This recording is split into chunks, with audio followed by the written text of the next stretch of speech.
तो hello guys, welcome back to my channel और welcome to my channel learning with Alishba. और इस video में हम लोग class 4 chapter 2 teeth and microbes पढ़ने जा रहे हैं। तो लेट्स गेट स्टार्टेड। टीथ बहुत ज़रूरी होते हैं हमारी बॉडी के लिए।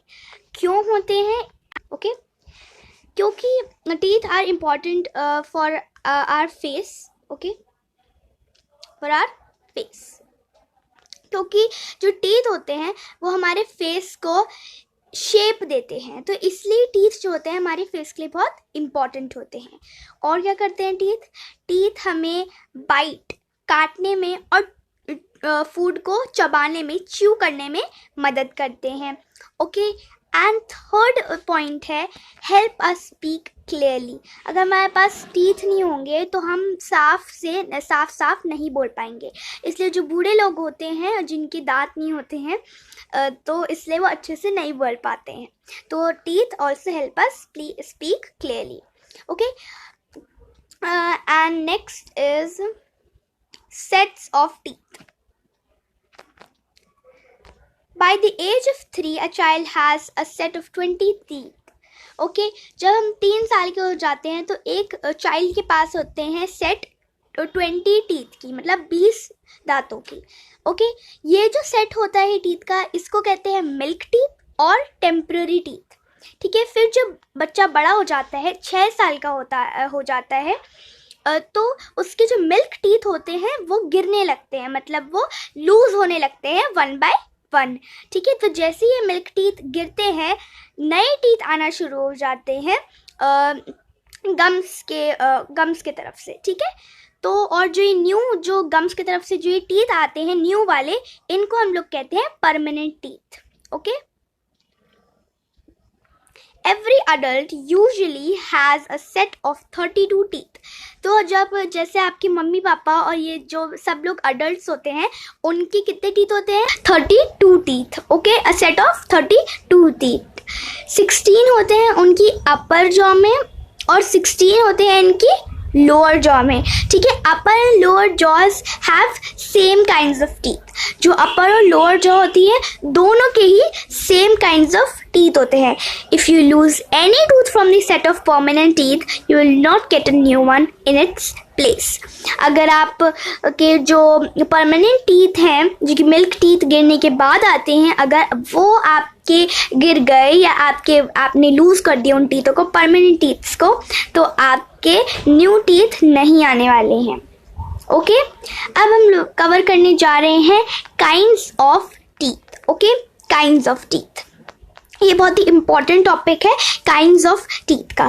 ठीक है, तो मेनली हमारे जो टीथ होते हैं, जो परमानेंट टीथ होते हैं हमारे, वो कितने तरह के होते हैं? 4 तरह के होते हैं, मतलब 4 काइंड्स के होते हैं। Number 1 incisors, number 2 canines, okay, number 2 canines, number 3 premolars and number 4 molars. So first we are gonna study about incisors. Okay, let's go. Number 1 is incisors. Okay, the 4 front teeth in each jaw are incisors. Okay, जो हमारे दांतों, जो सामने वाले जो 4 teeth होते हैं ना हमारे दांतों के, जो हर जॉ में होते हैं, उनको हम कहते हैं, क्या बोलते हैं हम उनको? Incisors. Okay, they have sharp straight edges. जो उनकी एजेस होती हैं, ओके, वो होती हैं बहुत शार्प और straight. They are used for cutting and biting food. वो जो फूड होता है उसको काटने में और बाइट करने में मदद करते हैं। They are also called cutting teeth. This is very important, exam से आ सकता है। What is the other name of incisors? We are gonna say cutting teeth. Okay, then let's move on. Canines. Number 2, canines. There are 2 canines in each jaw. As we all know, there are 2 canines in each jaw. हमारे हर jaw में कितने canines होते हैं? 2 canines. They are present on either side of the incisors in each jaw. वो जो incisors के जो मतलब जो canines होते हैं वो incisors के बगल में ही होते हैं। Okay, they are very sharp and pointed. जो कैनाइन होते हैं वो बहुत ज़्यादा शार्प और बहुत ज़्यादा नुकीले होते हैं। They help tear the food. वो हमें फूड को फाड़ने में मदद करते हैं। They are called tearing teeth. Very important, उनको टीयरिंग टीथ भी कहा जाता है। Number 3, premolars. They are 4 premolars in each jaw. Incisors की तरह ये प्री मोलर्स की 4 प्री मोलर्स होते हैं हमारी हर जॉ में। They are next to the canines. वो कैनाइन्स के बगल में होते हैं। They are next to the canines. They are broad and flat. वो चौड़े और चपटे होते हैं। Okay, they help us crack and crush the food like nuts. जो ये नटी चीज़ें होती हैं, जो नट्स होते हैं जैसे काजू एंड बादाम एंड दीज नट्स, वो ये टीथ प्री मोलर्स हमें इनको क्रैक करने में मदद करते हैं और क्रश करने में भी मदद करते हैं। और इनको हम लोग वेरी इंपॉर्टेंट, इनको क्रैकिंग टीथ भी कहा जाता है। Okay, let's move on to our final kind of teeth, that is molars. Okay, there are 6 molars in each jaw. ये जो मोलर्स होते हैं unlike the other sets of teeth, ये 4 या फिर 2 या कोई अदर पेयर्स नहीं होते हैं, ये 6 होते हैं। They are 6 molars in each jaw. They are next to the premolars. अब ये किसके नेक्स्ट होते हैं? ये प्री मोलर के नेक्स्ट होते हैं। They are bigger and broader than premolars. Premolars भी बिगर और ब्रॉडर बिग थे और ब्रॉड थे, बट ये प्री मोलर्स से भी ज़्यादा बिग और ब्रॉड होते हैं, चौड़े होते हैं और बड़े होते हैं। They help grind the food. ये टीथ हमें मोलर्स हमें जो टीथ वो जो फूड होता है उसको पीसने में मदद करते हैं, ग्राइंड करने में मदद करते हैं। और ये बहुत इम्पॉर्टेंट है, जो मोलर्स होते हैं उनको हम लोग ग्राइंडिंग टीथ भी कहते हैं। So in an adult out of 32 teeth there are 8 incisors, 4 canines, 8 premolars and 12 molars. ये बहुत इंपॉर्टेंट है, आप इसको कहीं नोट डाउन कर लीजिए, ये बहुत इंपॉर्टेंट है। जो अडल्ट होते हैं उनके पास 32 टीथ से में कैसे डिविजन्स होते हैं? 8 incisors, 4 canines, 8 premolars and 12 molars. Okay, और जो डायग्राम है ये बहुत ज़्यादा इम्पॉर्टेंट है, ये एग्ज़ाम्स में भी आ सकता है, क्योंकि ये मुझे तो आया था ये, तो दैट्स वाई ये बहुत ज़्यादा इम्पॉर्टेंट है। Okay, let's move on to the structure of a tooth. ठीक है, तो इसमें बताया गया है कि हमारे टूथ का स्ट्रक्चर क्या होता है। When we open our mouth and look in the mirror we can see our teeth. The soft gums hold our teeth tightly at their place.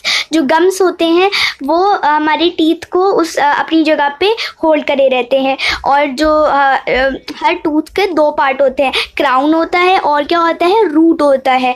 The part of the tooth that we can see is crown and the part inside the gum that we can not see is root. जो हमें बाहर का हिस्सा दिखते हैं, मतलब जो दांत होते हैं जो बाहर निकले होते हैं, उनको कहते हैं हम लोग crown. Okay, the part of the tooth that we can see is crown and the part inside the gum, जो पार्ट हमारी गम के इनसाइड होता है जो हम नहीं देख पाते हैं उनको कहते हैं हम रूट। ओके, फिर आते हैं the outside white covering of the tooth is called enamel. That this is very very important कि जो हमारी आउटसाइड का वाइट कवरिंग होती है हमारी टूथ की, उसका कहते हैं हम लोग इनामिल। ये सबसे हार्डेस्ट मटेरियल होती है हमारी ह्यूमन बॉडी में। Okay, the layer inside the enamel that forms the main hard part of the tooth is called dentine.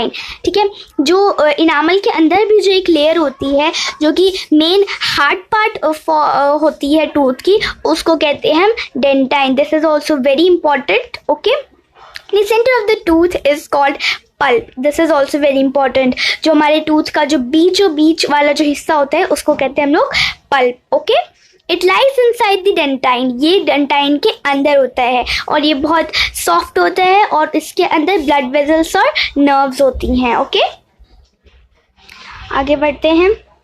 ये कुछ MCQs हैं। Which of the following teeth are also called grinding teeth? Molars. The center of the tooth is called pulp. Okay, tooth decay. And now we will move on to tooth decay. What is tooth decay? Actually tooth decay का मतलब होता है दांत सड़ जाना। Okay, when we eat small bits of food may get stuck between our teeth. हम लोग कुछ खाते हैं तो हमारे दांत में कुछ फंस जाते हैं, कुछ फूड फंस जाता है, और हमारे जब हम लोग ब्रश अच्छे से नहीं करते हैं तो वो जो फूड होता है वो सड़ जाता है उधर ही चिपके और वो एक स्टिकी लेयर से कवर हो जाता है जिसका नाम होता है प्लैक. ओके, जो ये प्लैक होती है वो रिएक्ट करती है वो उस शुगर से जो हमारे फूड में प्रेजेंट होती है, और उससे वो क्या प्रोड्यूस करती है, वो एसिड प्रोड्यूस करती है. ठीक है, this is also very important. Plaque reacts with the sugar present in the food to produce acid. This acid effects the tooth enamel and start decaying it. जो ये एसिड होता है वो हमारी टूथ के जो इनामल होता है वो उसको सड़ाने लगता है. ठीक है, इसको ही हम लोग कहते हैं tooth decay. It causes holes और कैविटीज इन द इनामल. जो यही टूथ डिके होता है उससे ना ऐसे जैसा बने ना पिक्चर इधर, ऐसे होल्स हो जाती हैं और कैविटीज भी हो जाती हैं. जो बच्चे ज़्यादा चॉकलेट खाते हैं ना उनको पता होगा, उनके होंगे ऐसे कैविटीज और होल्स अपने टीथ में. ओके, जो stop eating that much chocolate, limited amount में खाइए. As a result the nerves and the blood vessels in the pulp get exposed. तो फिर जो इसका जो रिजल्ट होता है, जिसका नतीजा होता है, हमारी नर्व्स होती है ना टूथ की और जो ब्लड वेसल्स होती हैं वो उस पल्प में वो एक्सपोज हो जाती हैं. ठीक है, व्हेन एनी कोल्ड और hot things comes in contact with these expose nerves we get a toothache. जब भी कोई गर्म या फिर बहुत ठंडी चीज़ छुल जाती है वो उन एक्सपोज नर्व से, हम एक दांत में दर्द होता है, उसको हम लोग कहते हैं टूथ एक. Okay, this is also very important. Does tooth decay causes the following. और टूथ डिके से क्या होता है, बहुत भयानक चीज़ें होती हैं जिनका हम लोग देखने वाले हैं अभी. सबसे दर्दनाक चीज़ जो कि होती है वो होती है टूथ एक. आपके दांत में दर्द होने लगता है टूथ डिके की वजह से. ठीक है, foul smell from the mouth. हमारे जो माउथ है उसमें से हमें बहुत ही गंदी बदबू आने लगती है जो कि बर्दाश्त नहीं हो जाती है. स्टमक डिसऑर्डर्स, क्योंकि हमारे टीथ सड़ चुके हैं तो जो जर्म्स हैं उससे हमें अपने पेट में दर्द हो सकता है या फिर कोई भी डिसऑर्डर या ख़राबी आ सकती है. Number 4, holes और cavities in the teeth. As I said, जो चॉकलेट खाते हैं ज़्यादा बच्चे उनकी कैविटीज़ हो जाती हैं, और जैसे अबव पिक्चर में मेंशन था उसमें होल्स भी हो जाते हैं. ओके, और इससे क्या होने लगता है, इससे हमारे टीथ गिरने लगते हैं, इससे हमारे टीथ लूज हो जाते हैं, लॉस ऑफ टीथ हो जाते हैं हमारा. और ये जो सबसे बुरी चीज़ है वो होती है हमारे जो गम्स होते हैं, हमारे जो मसूड़े होते हैं वो ब्लीड करने लग जाते हैं.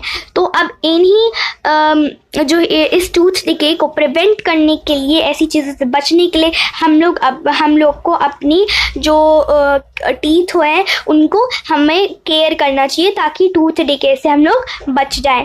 ठीक है, तो अभी हम लोग पढ़ेंगे केयर ऑफ टीथ. टीथ बहुत इंपॉर्टेंट पार्ट है हमारी बॉडी के लिए, जैसे सबको पता है. तो हमें अपनी जो टीथ की केयर करनी चाहिए टूथ डिके को प्रिवेंट करने के लिए. तो फर्स्ट पॉइंट कैसे आएगा, फर्स्ट पॉइंट है हमारा we must brush our teeth at least twice a day. ये आप लोग बचपन से पढ़ते आ रहे होंगे. हमें अपने दांतों को दिन में 2 बार ब्रश करना चाहिए, 1 at the morning, 1 at the night. Okay, or before going to bed. Okay, we should brush our teeth correctly as shown below.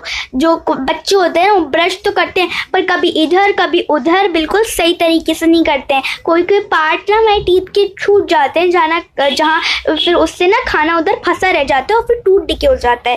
तो ये जो है हमें इन स्टेप्स को फॉलो करना है ताकि अच्छे से हम लोग के टीथ ब्रश हो जाए, और ये करेक्ट मेथड भी है अपने टीथ को ब्रश करने का.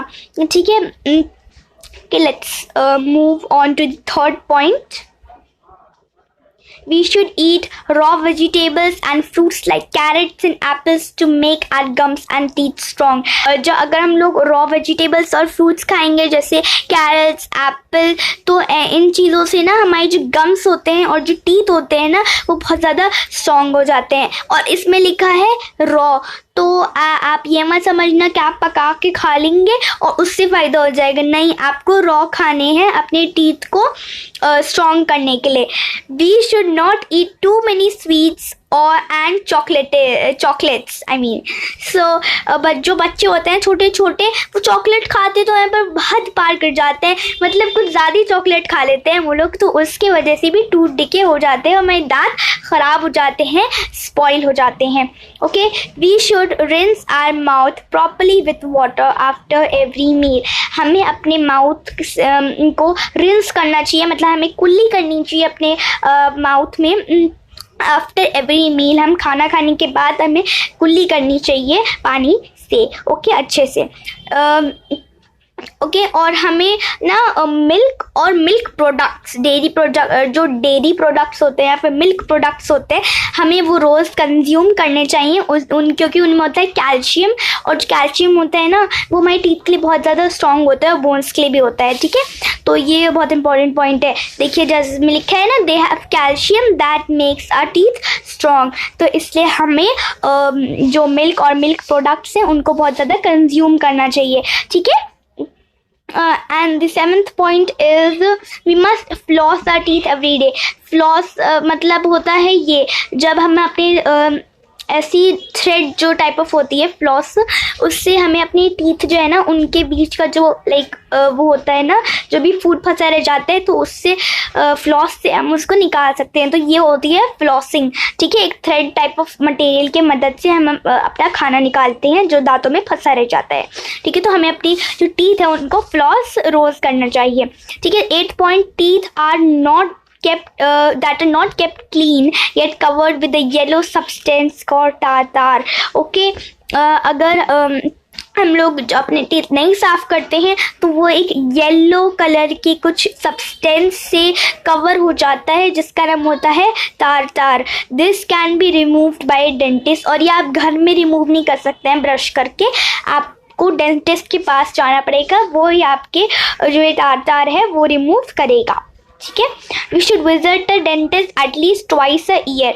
हमें ना डेंटिस्ट के पास जाते रहना चाहिए, specially twice a year, to like ताकि चेकअप होते रहे हमारे दांतों का। ठीक है, एंड हमने ये मल्टीपल चॉइस क्वेश्चन हम लोग देख लेते हैं। Yellow substance that cover the teeth if not kept clean is called Tartar. Okay, this one. Tooth decay causes toothache, hole in the tooth, both of these. Of course both of these अगर हम tooth decay हो जाएगा तो हमें दर्द भी होगा हमारे दांतों में, और वो दांतों में होल्स भी हो जाएंगे, कैविटीज़ भी हो जाएंगी, तो ऑब्वियसली बोथ ऑफ दीज। तो हम लोगों ने आज बहुत वो टीथ के बारे में पढ़ चुका है, टूथ डिके के बारे में, केयर ऑफ टीथ के बारे में, और टाइप्स ऑफ टीथ के बारे में, सेट्स ऑफ टीथ। तो ये जो हैं आज हमने पढ़ा है। कल हम लोग पढ़ने वाले हैं माइक्रोब्स के बारे में, और हम लोग नेक्स्ट टॉपिक शुरू करेंगे। So thank you for watching my video, and if you like my video please make sure to like it and subscribe my channel, and thank you and have a nice day. Bye bye.